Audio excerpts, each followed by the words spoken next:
Mimi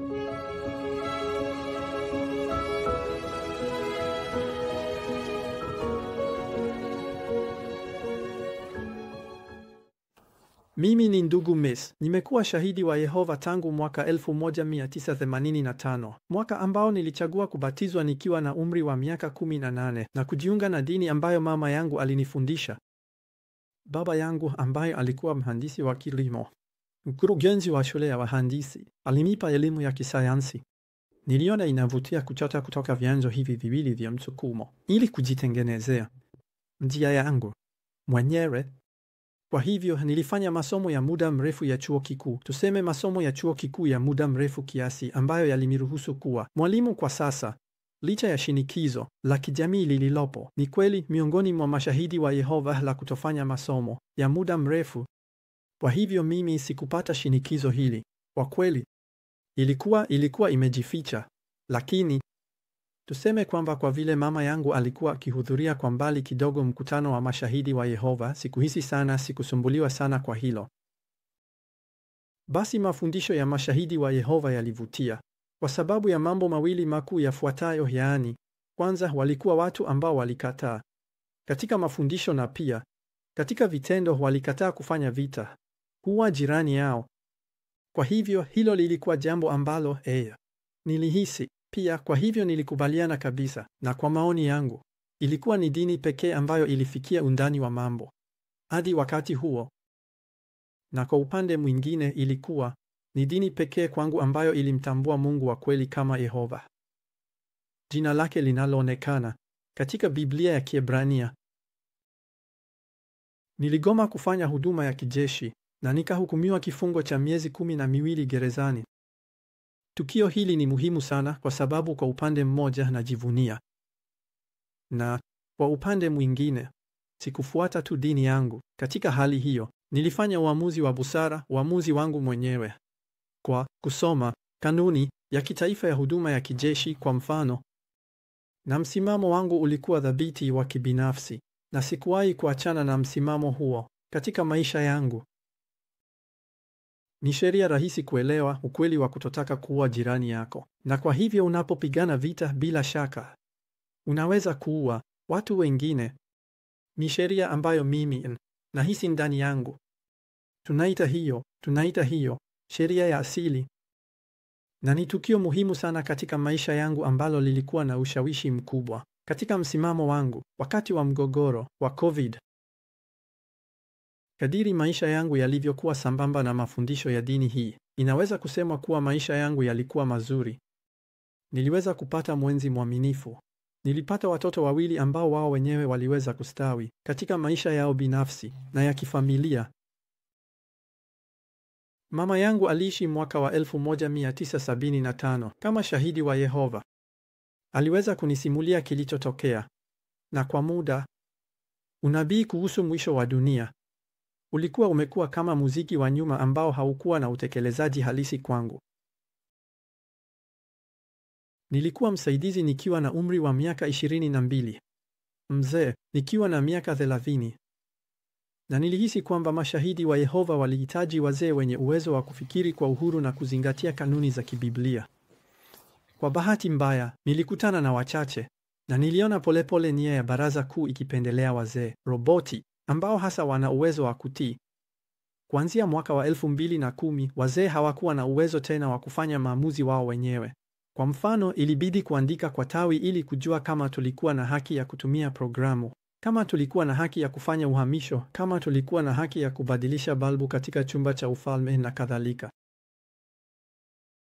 Kila ziara ya msimamizi wa mkoa, hotuba ndogo ya sehemu ya kwanza ya mikutano ya wazee, ilikuwa ni uchunguzi wa kuvutia wa kanuni za kibiblia, kwa ujumla zilizofanana na maneno ya Yesu. Lakini sehemu ya pili ilifanana na matumizi ya kifarisayo au kifarisayo ya sheria, ambapo kila mzee alikuwa amesahau kabisa mfano wa Yesu. Nakumbuka vizuri mkutano wangu wa mwisho wa wazee mnamo Septemba 2022 na msimamizi wa mkoa. Huyu alieleza kanuni katika sehemu ya kwanza. Nikasema vizuri, alisema, sheria zinapingana na umoja. Kwa hiyo, acheni kutengeneza sheria, basi jifunzeni kutoka kwa Yesu na mfano wake. Sawa. Sehemu ya pili inakuja. Kwa hiyo sehemu ya pili ya mkutano na msimamizi wa mkoa ni wazee wanaobadilishana mawazo na kujaribu kusimamia vizuri mkutano wao, mkutano wa mashahidi wa Yehova. Alifuata sheria ya kijinga kabisa ambayo iliwazuia mashahidi wa Yehova kuhubiri. Kwa hiyo kutekeleza misheni yao, kuhubiri habari njema katika eneo fulani. Wazee walikuwa wameandika kwa tawi ambalo lilisema hapana tu, bila kujua sana, kwa sababu wazi hawako pale. Na nakumbuka kumwambia jambo hili, unaona, muda mfupi uliopita ulituambia tusifanye sheria zinazokwenda kinyume na kanuni za Kikristo. Na sasa unatumia sheria ya kijinga ambayo inatuzuia hata kutimiza misheni yetu kama shahidi wa Yehova. Tulikuwa tunasikia watu waliotuzunguka, mashahidi ambao kama wimbo wa kurudiarudia walikuwa wakisema kila mara, kwa bahati nzuri mwisho unakaribia. Lakini tulijua ndani kabisa ya mioyo yetu kwamba mwisho ulikuwa kwa kila mmoja wetu, mwisho wa maisha yetu wenyewe wakati tutakapokufa. Kwa hivyo mafundisho yakawa ya pili kwa umuhimu, na tulikuwa tunaishi katika kundi la watu ambalo lilituletea ushirikiano wa kijamii, jambo muhimu sana hasa unapokuwa na watoto. Wengi wa mashahidi wa Yehova ni waaminifu na wanafuata viwango vya maadili, jambo ambalo huwafanya kuwa watu wazuri wa kushirikiana nao. Na hii inaeleza kwa nini baadhi ya watu kama mimi wanaweza kubaki kwa muda mrefu katika dini hii bila kugundua jinsi ilivyo kweli. Wakati janga la COVID-19 lilipotokea, kila kitu kilikuwa sawa mwanzoni. Nilikuwa nimeumia sana kati ya mwaka 2000 na 2010 kwa sababu Baraza Kuu lilikuwa, kwa maoni yangu, likipinga teknolojia. Kwa upande wa taaluma yangu, mimi nilikuwa mpenzi wa teknolojia. Na nakumbuka hata kichwa cha habari cha jarida hilo la Amkeni, teknolojia ni nzuri au mbaya. Nilijiuliza, lakini tunawezaje kutatua swala la teknolojia, yaani mafanikio ya kibinadamu, kwa swali hili tu, je, ni nzuri au ni mbaya? Nilikuwa hata nimeandika kwa tawi ili kuambia, sawa, tumechoka na hii kuipaka matope teknolojia. Hivyo basi sisi tunataka kuitumia kwa manufaa na tunataka kuitumia. Na alinijibu kwamba hivi karibuni kutakuwa na tovuti mpya. Alikuwa na furaha kusema kwamba kutakuwa na tovuti mpya, na nadhani tulikuwa katika miaka ya 2010 na ingetokea mwaka 2013 nadhani, au miaka kidogo kabla ya tovuti. Odd. Basi mwaka 2020 wakati vyombo vya habari na wanasiasa walianza kuzungumzia chanjo, mimi sikujali sana. Nilijiambia hapana, hawatalazimisha kwa kila mtu yote hayo. Halafu sisi katika dini yetu sio sana pia. Vizuri, inabidi niseme kwamba natoka katika familia isiyopata chanjo tangu babu yangu. Wakati babu yangu alipomchanja mama yangu dhidi ya ndui, aliugua na akapata madhara maisha yake yote. Kwa hivyo babu yangu ambaye alikuwa mpragmatiki na mwerevu alielewa mara moja kwamba haifai kuendelea hata kama serikali ililazimisha chanjo ya lazima. Ilikuwa hapana kwake. Wazazi wangu hawakunichanja. Na nilielewa kwa nini. Baba yangu ambaye ni mwanasayansi sana aliniambia kwamba hali ya mtu binafsi ndiyo muhimu zaidi na hatuhitaji kujichafua ili kupambana na mashambulizi ya nje. Niliweza kuthibitisha hilo kwa sababu nilikuwa na tabia ya kuugua kidogo kuliko wenzangu. Kwa hivyo kwangu mimi chanjo ilikuwa hapana. Nilifanya utafiti kadhaa kuhusu chanjo ya mRNA ambayo maabara yalikuwa yanapendekeza. Nilisoma miongoni mwa maelezo ya Daktari Christian Vlot ambaye alikuwa mtafiti wa KNS, ambaye alionya tangu mwanzo kuhusu majanga ambayo yanaweza kutokea, na kwa kweli ni yote tunayoyaona leo. Mlipuko wote wa magonjwa ya kijenetiki tunayoona ulikuwa umetangazwa na Christian Vlot. Tangu hapo, mashahidi wa Yehova wamekuwa wakisisitiza wazo kwamba kuhusu matibabu ya kimatibabu, imeandikwa, tutaona baadaye katika vipindi vingine, isipokuwa kwa damu. Ilikuwa ni suala la kila mtu binafsi. Hatukuwa na haja ya kuingilia maisha ya kibinafsi ya kila mmoja. Hatukuwa na haja ya kumlazimisha mtu kuchukua matibabu fulani. Kwa hivyo upande huo nilikuwa na uhakika. Lakini kelele ya chini chini mwishoni mwa mwaka 2020 ilianza kusikika, na ilitokana na mawasiliano kutoka kwa Baraza Kuu ambalo lilitangazwa kwa makusanyiko yote duniani, na lilieleza kwamba hakuna damu katika chanjo fulani ya ALM. Nikajiambia, lo, hili ni jambo la kushangaza kweli. Wanasema tu hivyo. Ndiyo, wanasema tu hivyo. Na nilihisi kitu kibaya. Kwa nini wanatuambia tu kwamba hakuna damu? Hawatuambii basi chukueni au msichukue. Na hapo ndipo baraza kuu lilianza tangu mwanzo kutufanya tufanye maamuzi kwa njia ya kuzunguka.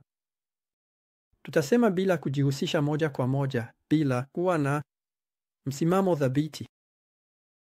Na kwa kweli hiyo ilikuwa inakuwa kanuni kwa mwaka mzima wa 2021. Ndipo matatizo yakaanza. Ninasimama hapa kwa utangulizi huu wa mfululizo huu. Ninawasilisha malalamiko dhidi ya mashahidi wa Yehova. Mnaelewa kwa nini natoa malalamiko, na nitafafanua katika kipindi kijacho.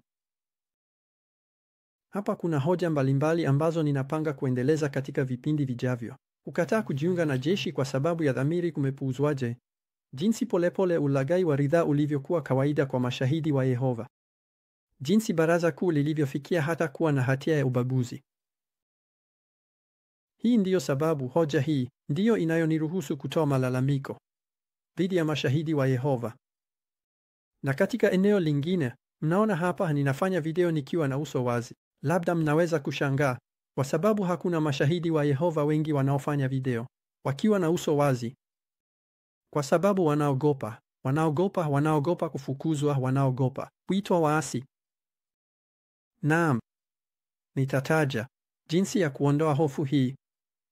Mimi hofu hii imeondoka kabisa. Nafanya hivi kwa sababu nadhani ni muhimu kuwapa habari hii, na natumaini itakuwa na manufaa kwa mashahidi wa Yehova wengi na hata kwa watu wengine, na tutaona pia jinsi ya kuwaita wanachama wa baraza kuu kwenye kamati ya nidhamu ya kidini hata kama ni kitu kinachoonekana kama ndoto. Lakini mimi ningependa kufanya hivyo na watu wengine. Jinsi ya kufungua mashtaka kisheria kama ninavyofanya. Lakini katika nchi zote kuna mashahidi wa Yehova ambao wamepitia kile nilichopitia, na jinsi ya kufungua mashtaka ya pamoja nchini Marekani dhidi ya baraza kuu. Hivyo basi, endelea na kipindi kijacho.